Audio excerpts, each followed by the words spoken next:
हमारे channel brilliance 53 में तो हम लोग लघुत्तरी और अति लघुत्तरी प्रश्नों को पढ़ रहे थे। तो सामाजिक अध्ययन में आज हम लोग पढ़ेंगे लघुत्तरी प्रश्न को।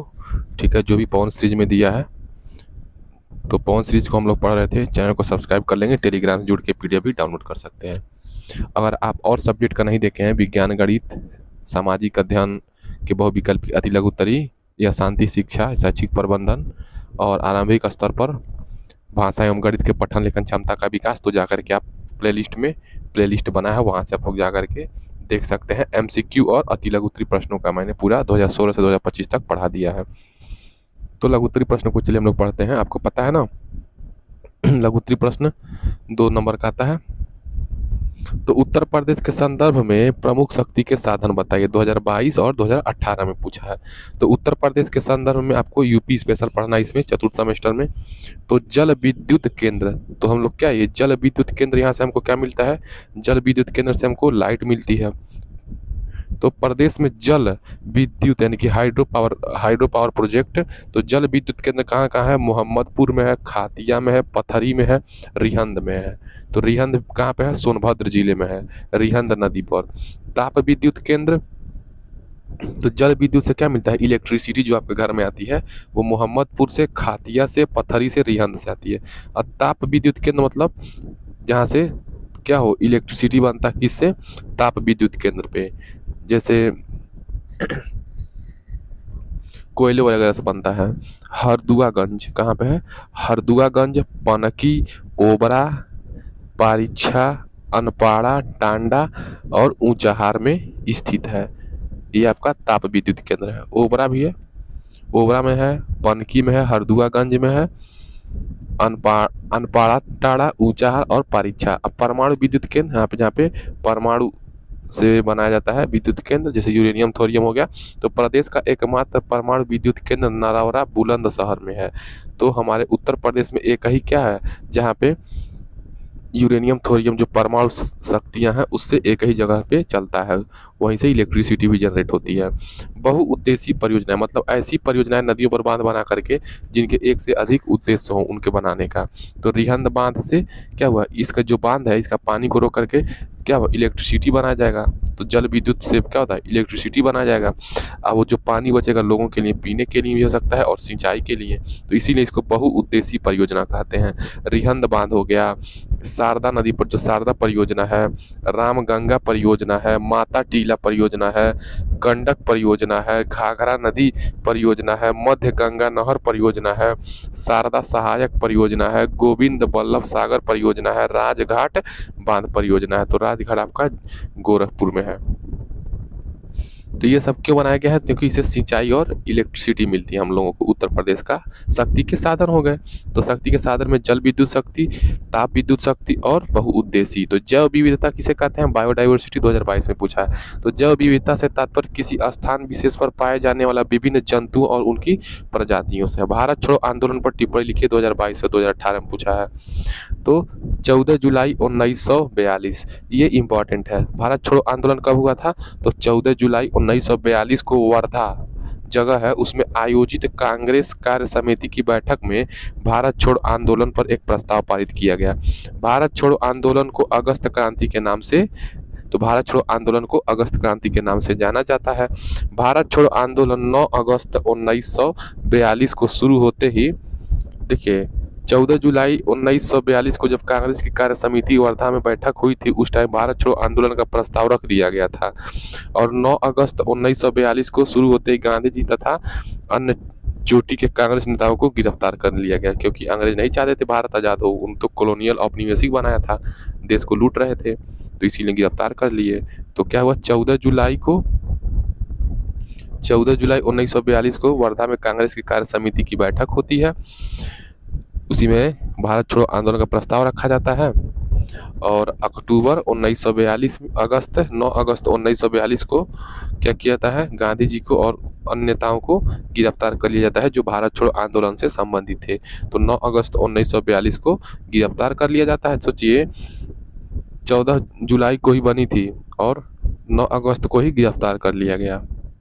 भारत में ग्रामीण जीवन की स्थिति को समझाइए 2022 में। तो भारत प्रमुख रूप से गांवों का देश है। यहाँ की 70% जनसंख्या गांवों में निवास करती है। इनकी आजीविका का प्रमुख आधार कृषि है। कृषि के अतिरिक्त ये पशुपालन, पशुओं को पालते हैं, जैसे गाय भैंस बकरी, और उससे दुग्ध लेते हैं। कुटीर उद्योग हो गया, जैसे हथकरघा उद्योग, जैसे सूत काटना, रेशम को पालना, ये सब कुटीर उद्योग का कार्य भी करते हैं। हमारे देश की कृषि मुख्यतः वर्षा ऋतु पर निर्भर करती है। गांव शब्द आते ही हमारे दिमाग में एक ऐसा चित्र उभरता है जहां की आबादी सड़क, बिजली, पानी, शिक्षा, स्वास्थ्य आदि मूलभूत सुविधाओं से आज भी वंचित है। देश के 70 साल से ऊपर हो गया आज़ाद हुए, फिर भी आज सिचुएशन ठीक नहीं है गाँवों की। तो आज गांव की स्थिति में तेजी से बदलाव आ रहा है, क्योंकि गांवों के विकास के बगैर देश के विकास की कल्पना अधूरी है। महात्मा गांधी की मान्यता थी कि भारतीय ग्रामीण जीवन का पुनर्निर्माण ग्राम पंचायतों की पुनः स्थापना के द्वारा ही संभव है, यानी कि ग्राम पंचायतों को सुधारा जाए। आप अपने ग्राम प्रधान से आप लोग सुधारने का प्रयास करवाइए। आप अपने ग्राम प्रधान से कोई एक काम करवा के देख लीजिए, अगर हो जाता है तो भी सुधार हो पाएगा। अम्लीय वर्षा के कारणों पर प्रकाश डालिए 2022। और कुछ लोग गांधी को गाली देते हैं। अम्लीय वर्षा के कारणों पर प्रकाश डालना है। तो जब वायुमंडल में क्या होता है, बारिश के साथ अम्ल आता है तो वही अम्लीय वर्षा है। तो वायुमंडल में उपस्थित जो CO2 है, तो वायुमंडल में जो उपस्थित CO2 कार्बन डाइऑक्साइड है, जैसे जल है तो कार्बन डाइऑक्साइड के साथ बारिश में जल होगा, जल के साथ क्या होगा, वाष्प। ठीक है, जल होगा और वाष्प से, तो जल और वाष्प मिलकर क्या बनाता है, कार्बनिक अम्ल बनाता है। जल और वाष्प मिलकर के क्या बनाता है, कार्बनिक अम्ल बनाता है, जिसके कारण वर्षा के जल की प्रकृति सामान्यतः अम्लीय हो जाती है। तो जब हमारा बारिश वायुमंडल में पानी रहता है तो वाष्प और कार्बन डाइऑक्साइड मिलकर के कार्बनिक अम्ल बनाती है, जिसके कारण जो हमारा जल होता है उसमें एसिडिक नेचर का हो जाता है। तो कोई भी उद्योग हो गया, वाहन हो गया, ताप, बिजली, घरों से निकली सल्फर, तो उद्योगों से क्या निकलता है, धुआं निकलता है, वाहनों से धुआं निकलता है, और ताप बिजली घरों के जब कोयला जलता है तो वहाँ से धुआं निकलता है। तो जो निकली सल्फर, तो धुआं निकलता है, वहाँ से सल्फर निकलता है, और क्या निकलता है, नाइट्रोजन। ठीक है, सल्फर डाइऑक्साइड निकलता है और नाइट्रोजन डाइऑक्साइड निकलता है। क्या निकलता है, सल्फर डाइऑक्साइड और नाइट्रोजन डाइऑक्साइड वायुमंडल में सम्मिलित होते रहते हैं। देखिए, अम्लीय वर्षा का मुख्य कारण तो CO2 है। ठीक है, और CO2 के साथ साथ वाष्प मिल जाता है। और जब जब CO2 और वाष्प जो है, ये क्या होता है, CO2 कैसे निकलता है, तो उद्योगों से, वाहनों से, बिजली घरों से CO2 निकलता है, और CO2 के साथ साथ सल्फर डाइऑक्साइड भी निकलता है और नाइट्रोजन ऑक्साइड भी निकलता है। तो ये जो सल्फर डाइऑक्साइड और नाइट्रोजन ऑक्साइड उद्योग, वाहन, ताप, बिजली घरों से निकलते रहते हैं, ये वायुमंडल में जा करके अम्ल अम्ल वो जमा होते रहते हैं। लेकिन यहाँ पे वाष्प और H2O मिल करके CO2 के साथ क्या करता है, पानी को अम्लीय बना देता है। कहने का मतलब ये है कि जो SO2 और NO2 है, उद्योग, वाहन और ताप बिजली घरों से निकलता है। यह ऑक्साइड्स, ठीक है, जो CO2 हो गया, NO2 हो गया और SO2 हो गया, तो यह ऑक्साइड क्या करते हैं, तो CO2 हो गया, NO2 हो गया और SO2 हो गया, तो वाष्प के साथ, तो ये जो वाष्प है और ये जल है, तो जल और वाष्प को मिला के जलवाष्प हो गया। तो जलवाष्प वह वर्षा के जल में घुलकर उसकी अम्लता को बढ़ाने का काम करते हैं। तो SO2, NO2 और CO2 पानी की ऐसी वर्षा जिसमें अम्लता अधिक होती है, अम्लीय वर्षा कहलाती है। ठीक है, नेक्स्ट प्रश्न देखिए, संयुक्त राष्ट्र संघ की स्थापना कब हुई, इसके प्रमुख उद्देश्य क्या है 2021 और 2022 में। तो संयुक्त राष्ट्र संघ का गठन के उद्देश्य, तो संयुक्त राष्ट्र संघ द्वारा विश्व शांति की स्थापना के लिए किए गए प्रयासों की विवेचना कीजिए। 2017 में पूछा है, मतलब लगभग हर 1-2 साल के गैपिंग में संयुक्त राष्ट्र संघ की स्थापना और उद्देश्य पूछता है। तो प्रथम विश्व युद्ध के पश्चात विश्व में शांति स्थापित करने तथा उसे बनाए रखने के लिए राष्ट्र संघ, क्या, राष्ट्रों का जो एक संघ था, लीग ऑफ नेशंस की स्थापना की गई थी। लेकिन यह अपने उद्देश्यों को पूरा नहीं कर सकी। जब प्रथम विश्व युद्ध में क्या हुआ, बहुत ज़्यादा जनधन की हानि हुई, तो लोगों को बचाए रखने के लिए और विश्व में शांति स्थापित करने के लिए राष्ट्र संघ, लीग ऑफ नेशंस की स्थापना की गई, लेकिन अपने उद्देश्यों को पूरा न कर सका। ये लोगों को शांत कराने में नहीं हो पाया। इसीलिए तो द्वितीय विश्व युद्ध हुआ। तो फर्स्ट वर्ल्ड वार में जो लीग ऑफ नेशन वो युद्ध को नहीं रोक पाया, इसीलिए सेकेंड वर्ल्ड ऑफ वार हुआ। इसलिए विश्व में पुनः युद्ध न हो और सभी राष्ट्रों के आपस में मधुर संबंध बने रहें, इन्हीं उद्देश्यों की प्राप्ति के लिए संयुक्त राष्ट्र संघ यूएनओ की स्थापना हुई थी। नेक्स्ट प्रश्न देखिए, सॉरी इसी प्रश्न को आगे, 20वीं शताब्दी के प्रारंभ में उग्र राष्ट्रीयता की भावना, तो क्या है उग्र राष्ट्रीयता की भावना? मतलब मेरा देश सर्वोत्तम है और अपने देश के लिए मर मिटूंगा, ऐसी भावना, उग्र राष्ट्रीयता की भावना पनपने के कारण 2 विश्व युद्ध हुए। तो 20वीं शताब्दी में उग्र राष्ट्रीयता की भावना पनपने के कारण 2 विश्व युद्ध हुए। इसके फलस्वरूप विभिन्न देशों के लोग इस बात पर विचार करने लगे कि भविष्य में युद्ध न हो। इस कारण संयुक्त राष्ट्र संघ तो यूएनओ की स्थापना की गई। इसकी स्थापना 24 अक्टूबर 1945 को, ये इंपॉर्टेंट है, 24 अक्टूबर 1945 को हुई थी। ये पूछता है अति लघुत्तरी में भी और लघुत्तरी में भी, सॉरी ये बहुविकल्पी में। यह सह अस्तित्व क्या करता है? दोनों का अस्तित्व, हर एक देश का सहयोग की भावना, आंतरिक मामलों में हस्तक्षेप, अनाक्रामक तथा शांतिपूर्ण ढंग से विश्व समस्याओं के समाधान का पोषक है।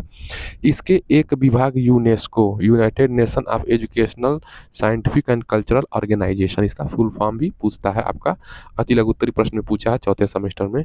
तो यूनेस्को का मुख्य कार्य यही है। इस संबंध में यूनेस्को की प्रस्तावना में कहा गया, जैसे हमारे भारतीय संविधान की प्रस्तावना है, हम भारत के लोग भारत के गणराज्य, स्वतंत्रता, पंथ निरपेक्ष, ऐसे है ना, इसकी रक्षा करेंगे।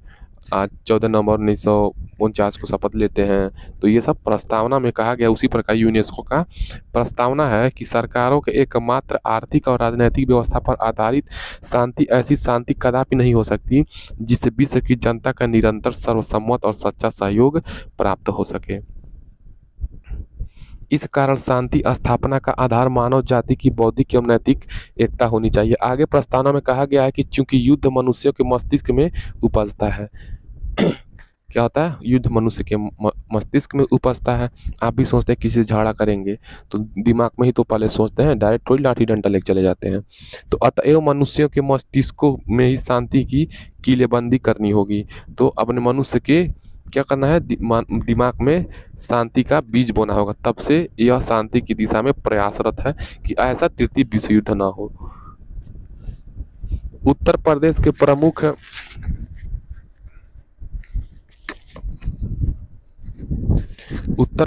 प्रमुख त्योहार एवं तीर्थ स्थलों का वर्णन कीजिए। 2022 और 2018 में पूछा है। तो उत्तर प्रदेश के मुख्य पर्व या त्योहार हैं, देखिए त्योहार भी पूछा है और तीर्थ स्थल भी। तो हिंदू धर्म के लिए कौन कौन से पर्व हैं? तो मकर संक्रांति, बसंत पंचमी, महाशिवरात्रि, होली, रामनवमी, दशहरा, दीपावली, नाग पंचमी, रक्षाबंधन, गणेश चतुर्दशी, कृष्ण जन्माष्टमी, नवरात्रि, भैया दूज। ठीक है, ये लोग आप लोग समझ रहे होंगे, आसान क्वेश्चन है। गोवर्धन पूजा, कार्तिक पूर्णिमा, तीज, करवा चौथ, अमावस्या, अनंत चतुर्दशी, देवोत्थान एकादशी आदि। मुस्लिम में क्या होता है? रमजान, ईद उल जुहा। ईद उल जुहा मतलब बकरीद होता है। ठीक है, मुहर्रम हो गया जो ताजिया वाला मेला होता है। ईद उल फितर मतलब जो ईद होता है, जो सेवइयाँ बनाई जाती हैं ईद के दिन, गले मिला जाता है, तो ईद उल फितर हो गया। जैसे मुंशी प्रेमचंद का जो है एक रचना ईदगाह, वहीं से ये।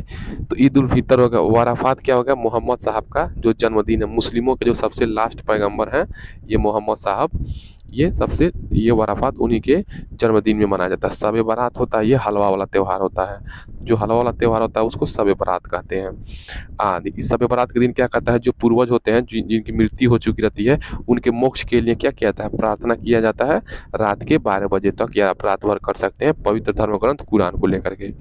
सिख वैसाखी मनाते हैं, गुरु नानक की जयंती मनाते हैं, गुरु गोविंद सिंह जी की जयंती है, और गुरु अर्जुन देव बलिदान दिवस। ईसाई क्या करते हैं? गुड फ्राइडे, ईस्टर, क्रिसमस व नववर्ष आदि मनाते हैं। बौद्ध धर्म के लोग बुद्ध पूर्णिमा, बुद्ध जयंती मनाते हैं। जैन महावीर जयंती मनाते हैं। तो हर एक धर्म का सम्मान करिए और अपने आप में भी खुश रहिए। उत्तर प्रदेश के प्रमुख तीर्थ स्थल हैं, वाराणसी है, मथुरा है, इलाहाबाद है, वृंदावन है। तो प्राचीन तीर्थ स्थानों में वाराणसी, विंध्याचल, अयोध्या, चित्रकूट, प्रयाग, नैमिषारण्य, मथुरा, वृंदावन, देवा शरीफ। ठीक है, देवा शरीफ मुसलमानों के लिए प्रसिद्ध है, ये मुस्लिम धर्म से संबंधित है। फतेहपुर सीकरी में शेख सलीम चिश्ती की दरगाह है। सारनाथ है, श्रावस्ती है, कुशीनगर है, संकीसा है, कंपिल है, पिपरावा है, और कौशाम्बी प्रमुख है। आगरा है, अयोध्या है, सारनाथ, वाराणसी, लखनऊ, झांसी, वाराणसी, गोरखपुर, जौनपुर, कन्नौज, महोबा, देवगढ़, बिठूर, विंध्याचल में हिंदू एवं मुस्लिम वास्तुशिला और संस्कृति के महत्वपूर्ण खजाने हैं। ठीक है, हमारा देश कितना सुंदर और प्यारा है, देखिए इसमें सारे धर्म को इज्जत मिली है। ऐसा पूरे धरती पर कहीं देश नहीं है जहाँ पे सारे धर्म के लोग एक साथ अच्छे से रहें। मध्याह्न भोजन कार्यक्रम के प्रमुख उद्देश्य को बताए 2023 में।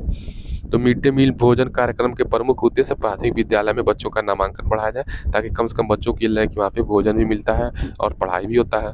पुनः दाखिले तथा उपस्थिति को बढ़ाना तथा बच्चों के पोषण स्तर को बढ़ाना है। इस योजना के तहत प्राथमिक शिक्षा के बच्चों के नामांकन में वृद्धि करना, बच्चों को स्कूल में बनाए रखना और उनकी उपस्थिति को बढ़ाकर प्राथमिक शिक्षा के सर्वसुलभीकरण को बढ़ावा देना और उसके साथ ही प्राथमिक कक्षाओं में के बच्चों को अनुकूल पोषाहार प्रदान करना। यह योजना प्रत्येक विकास खंड में परिषदीय प्राथमिक विद्यालयों एवं समाज के कल्याण, ठीक है, समाज के कल्याण विभाग द्वारा संचालित विद्यालयों में लागू की गई है। नागरिक सुरक्षा संगठन, तो नागरिकों के लिए सुरक्षा करने वाली एक संगठन जो थी उसी को बताना है। आपका क्या आशा है, समझाइए। 2025, 2022, 2017 में प्रश्न पूछा गया है। तो नागरिक सुरक्षा संगठन क्या होता है? तो नागरिक सुरक्षा संगठन का उद्देश्य हवाई आक्रमणों, ठीक है, जब युद्ध होगा तो हवाई आक्रमण, जैसे मान लीजिए जहाज से या किसी एयरफोर्स से आपके ऊपर अटैक होता है दूसरे देशों के, तो नागरिक के लिए सुरक्षा सुनिश्चित करना हमारे देश की सरकारों का काम है।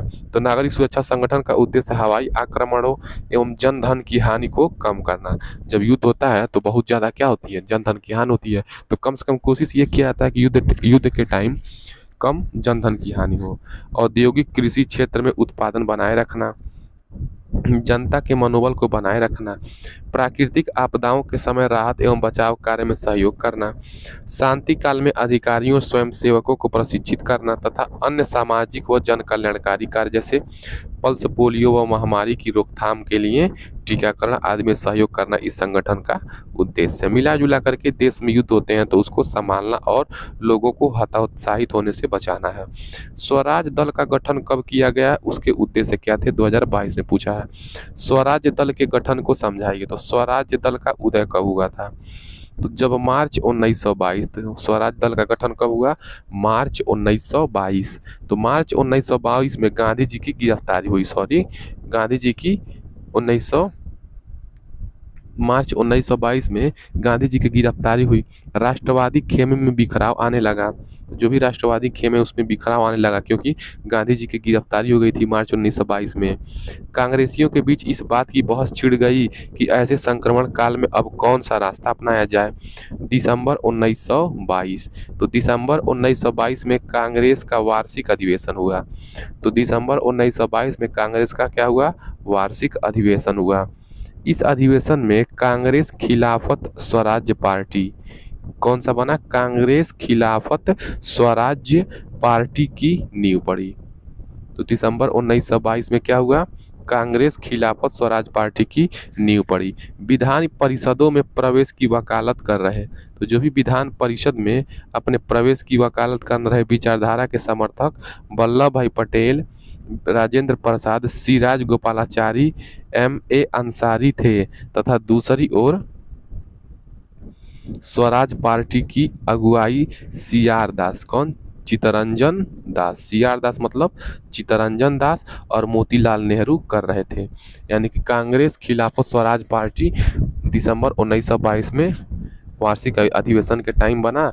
और जो विधान परिषद है, विधानसभा के बाद एक विधान परिषद होता है राज्यों में, उसमें जाने के लिए ये लोग समर्थक थे, कौन? वल्लभ भाई पटेल जी, राजेंद्र प्रसाद जी, सी राजगोपालाचारी जी और M.A.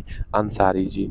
और दूसरी ओर स्वराज पार्टी की अगुवाई में चित्तरंजन दास और मोतीलाल नेहरू थे। तो स्वराज दल का गठन वर्ष 1923 में किया गया। तो आपको ये सारी ऊपर वाली चीज़ें क्यों बताई गई? क्योंकि जब स्वराज दल का गठन हुआ, स्वराज दल का जब गठन हुआ तो उससे पहले मार्च 1922 में और दिसंबर 1922 की जो घटना है वो भी तो जानना जरूरी है कि मार्च 1922 में गांधी जी को गिरफ्तार कर लिया गया। उसके बाद कांग्रेस में क्या हुआ? बहस छिड़ गया कि अब कौन सा रास्ता अपनाया जाए।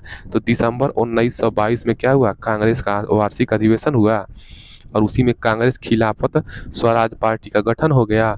उधर एक तरफ वल्लभ भाई पटेल, राजेंद्र प्रसाद, सी राजागोपाली और M.A. अंसारी गोपालाचारी और एम ए अंसारी जी थे, और दूसरी ओर स्वराज पार्टी की अगुवाई कर रहे थे सीआर दास और मोतीलाल नेहरू। ये लोग मिल करके देश को आज़ाद कराने के लिए स्वराज दल का गठन किए 1923 में। इसके उद्देश्य क्या थे? केंद्रीय व्यवस्थापिका, तो जो अंग्रेजों का क्या था, केंद्रीय व्यवस्थापिका तथा विधान परिषदों के चुनाव में भाग लेना। तो जो केंद्रीय व्यवस्थापिका है और विधान परिषद के चुनाव में भाग लेना है। 1923 स्वराज दल का गठन वर्ष क्या है? 1923 इंपॉर्टेंट है, वो याद करना। 19वीं शताब्दी के भारतीय समाज में कौन कौन सी कुप्रथाएं प्रचलित थी 2021 में? तो भारत में 19वीं शताब्दी, ठीक है, कौन सी शताब्दी में?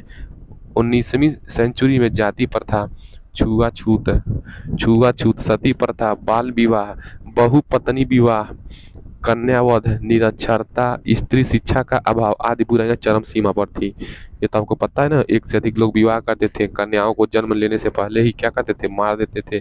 निरक्षरता थी, सती प्रथा थी, बाल विवाह था, जाति प्रथा, ये सब कुप्रथाएं थी। ज्योतिबा फूले कौन थे? समाज सुधार हेतु इनके द्वारा किए गए कार्यों का उल्लेख कीजिए 2021 में। तो ज्योतिबा फूले जी कौन थे? तो महात्मा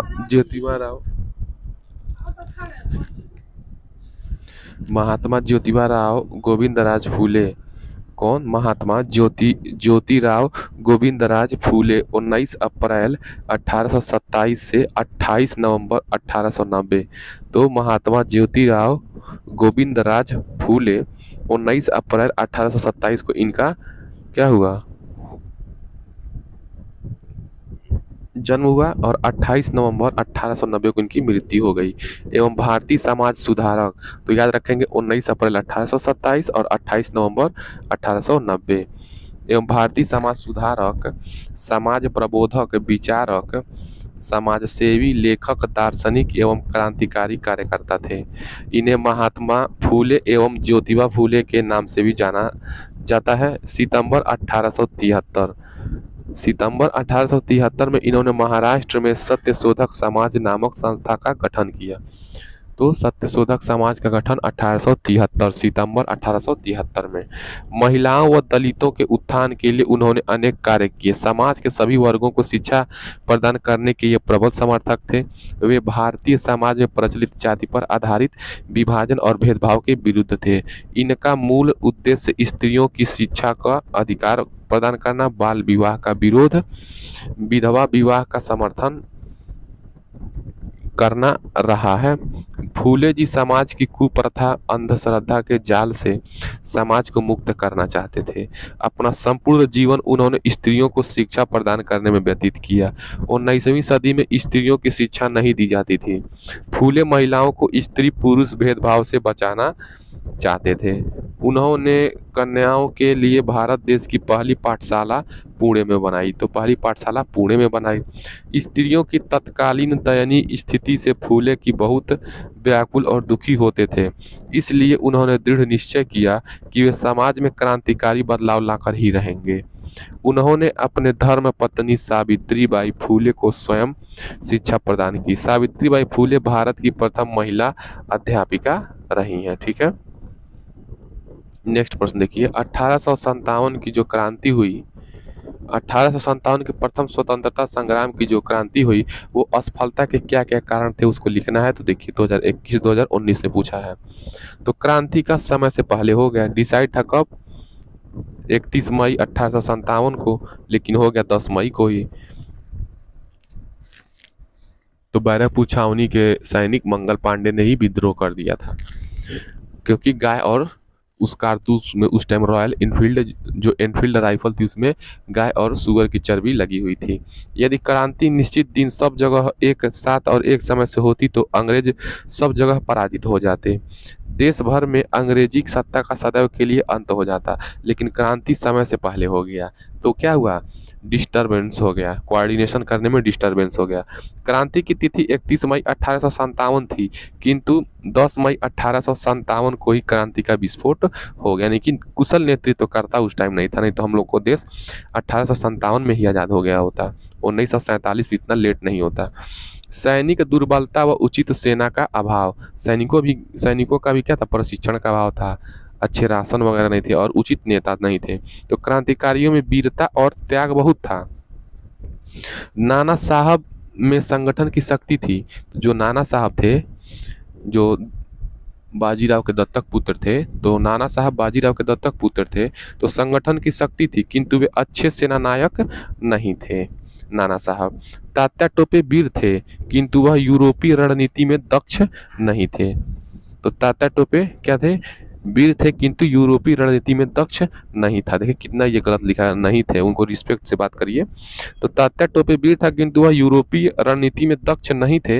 लक्ष्मीबाई कुशल सेनानायक होते हुए भी स्त्री थी। बहादुर शाह बूढ़ा लिखा, कितना ये गलत भाषा का प्रयोग किया है ये पवन सीरीज।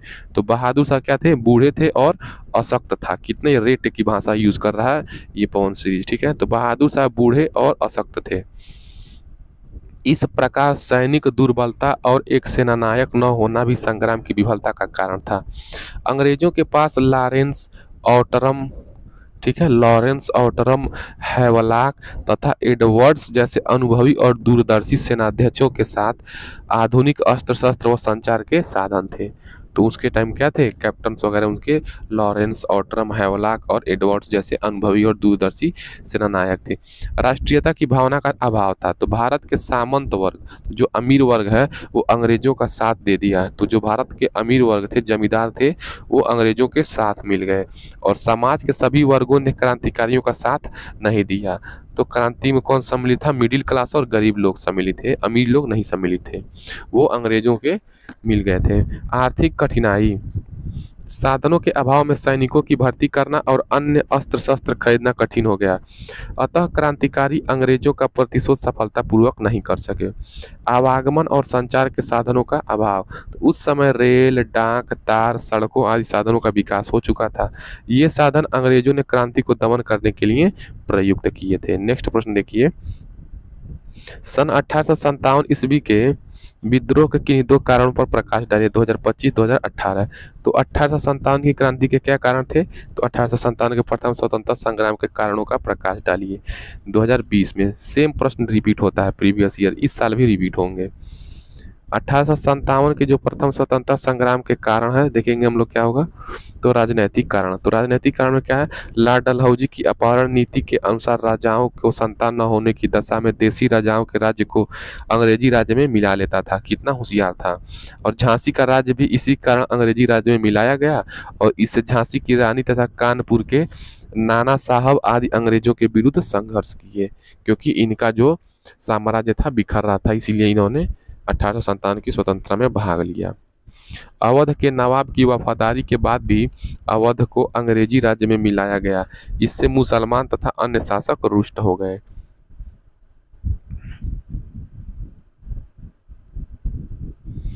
अंतिम मुगल सम्राट बहादुर शाह जफर को आदेश दिया गया कि उनकी मृत्यु के बाद उनके उत्तराधिकारी को महल और शाही शान छोड़नी पड़ेगी। पेंशन और उपाधियों की समाप्ति हो गई। तो लॉर्ड डलहौजी द्वारा नाना साहब और पेशवा बाजीराव की पेंशन तथा सम्मान सूचक उपाधि समाप्त कर दी गई। पक्षपातपूर्ण न्याय प्रणाली, ब्रिटिश न्याय प्रणाली भारतीय कानूनों की अनदेखी व अवहेलना करती थी। यह प्रणाली भारतीयों को अत्यधिक खर्चीली, पेचीदा तथा अवधि पूर्ण की लंबी सक्रिय लगती थी। धार्मिक कारण क्या था? ईसाई धर्म का प्रचार, जातिवाद की उपेक्षा थी, चर्बी लगे कारतूसों का प्रयोग होता था। तो ये सब कारण रहे हैं देश की 1857 की स्वतंत्रता संग्राम की। सैनिक कारण क्या थे? तो भेदभाव की नीति थी। तो सेना में भारतीय सूबेदार का वेतन नए यूरोपीय रंगरूट से भी कम था और भारतीय सैनिकों के पदोन्नति के अवसर कम थे। परेड में भारतीय सैनिकों के सम्मान को कुचला जाता था। रियासतों की सेना समाप्त कर दी गई। तो जो रियासतें थी, जैसे हैदराबाद का रियासत है, जम्मू कश्मीर का रियासत है, राजस्थान में जो रियासतें थी उसको समाप्त कर दी गई। इससे अवध के सैनिक बेकार हो गए। सेना से हटाए गए सैनिकों भी अंग्रेजों के शत्रु हो गए। आर्थिक कारण क्या है? कुटीर उद्योग धंधों का विनाश। तो विदेशी सामान के भारत में आने से भारतीय माल की बिक्री बंद हो गई, इससे उद्योग धंधे नष्ट हो गए और भारतीय दस्तकार बेकार हो गए। मजदूरों में बेरोजगारी बढ़ गई, खेतिहर किसानों की दशा खराब हो गई। देश का धन विदेश चला गया। बेकारी के कारण, बेरोजगारी के कारण क्या हुआ? इस प्रकार के लोग संगठित होकर के अंग्रेजों के विरुद्ध हो गए। शिक्षित भारतीयों को उच्च पदों पर नियुक्त नहीं किया जाता था। योग्य होने के बावजूद भी नौकरी नहीं मिलता था। उन्हें अंग्रेज कर्मचारियों की तुलना में बहुत कम वेतन मिलता था।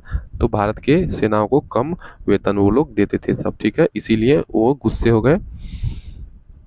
नेक्स्ट प्रश्न देखिए, सन 1857 के स्वतंत्रता संग्राम की पृष्ठभूमि स्पष्ट कीजिए। तो अंग्रेज शासकों ने सभी भारतीय संस्थाओं में राजनीतिक, धार्मिक, सामाजिक, ठीक है, धार्मिक, सामाजिक एवं न्यायिक दखल दिया। इससे भारतीय प्रभुत्व, तो भारत का जो इंटीग्रिटी थी वो सवालों से सीधे ठेस पहुंची और इससे शासक और जनता के बीच संदेह का माहौल बना। नेक्स्ट प्रश्न देखिए, प्रथम स्वतंत्रता संग्राम से जुड़े बहादुर शाह जफर की स्थिति का वर्णन कीजिए। यद्यपि भारत में राजनीतिक सत्ता अंग्रेजों के हाथों में थी, फिर भी दिल्ली का शासन बहादुर शाह जफर के नाम से चलता था। अंग्रेजों ने मुगल बादशाह जफर के साथ अपमानजनक व्यवहार किया था, ठीक है। नेक्स्ट प्रश्न देखिए, 1857 की क्रांति की योजना को सविस्तार समझाइए। तो क्रांति की योजना, देश में व्याप्त अशांत परिस्थितियों के कारण एक सशक्त संघर्ष द्वारा भारत से अंग्रेजों को बाहर निकालने की योजना बनाई गई। स्वतंत्रता संघर्ष की योजना का कार्य नाना साहब, तात्या टोपे, झांसी की रानी लक्ष्मीबाई, कुंवर सिंह आदि ने आरंभ किया। इस आंदोलन का अखिल भारतीय नेतृत्व करने के लिए, पूरे देश में नेतृत्व करने के लिए बहादुर शाह जफर को चुना गया। तो बहादुर शाह जफर को चुना गया। दिल्ली हुआ, लखनऊ हुआ, लखनऊ से बेगम हजरत महल ने क्या किया, वहाँ से महिला क्रांतिकारी थी, उन्होंने नेतृत्व किया। झांसी से महारानी लक्ष्मीबाई जी, मैसूर से कुंवर सिंह और अवध के नवाब तात्या टोपे, बाजीराव और राजाओं और जमींदारों से संपर्क किया गया। मुगल सम्राट बहादुर शाह तथा उनकी बेगम, उनकी वाइफ जीनत महल, तो बहादुर शाह की वाइफ कौन थी, जीनत महल, अवध के नवाब की बेगम हजरत, तो अवध के जो नवाब थे उनकी वाइफ कौन थी, बेगम हजरत महल, और कुंवर सिंह आदि का संगठन बनाया गया। आंदोलनकारियों द्वारा रोटी कमल, कौन सा, रोटी और कमल के फूल को विद्रोह के संदेश का प्रतीक बनाया गया। संघर्ष की तिथि 31 मई 1857 को निश्चित की गई। हम लोग नेक्स्ट प्रश्न नेक्स्ट वीडियो से पढ़ेंगे, चैनल को सब्सक्राइब कर लेंगे, ठीक है। ये इतने इंपॉर्टेंट प्रश्न आपको 2-3 वीडियो में खत्म हो जाएगा। मिलते हैं नेक्स्ट वीडियो में। जय हिंद।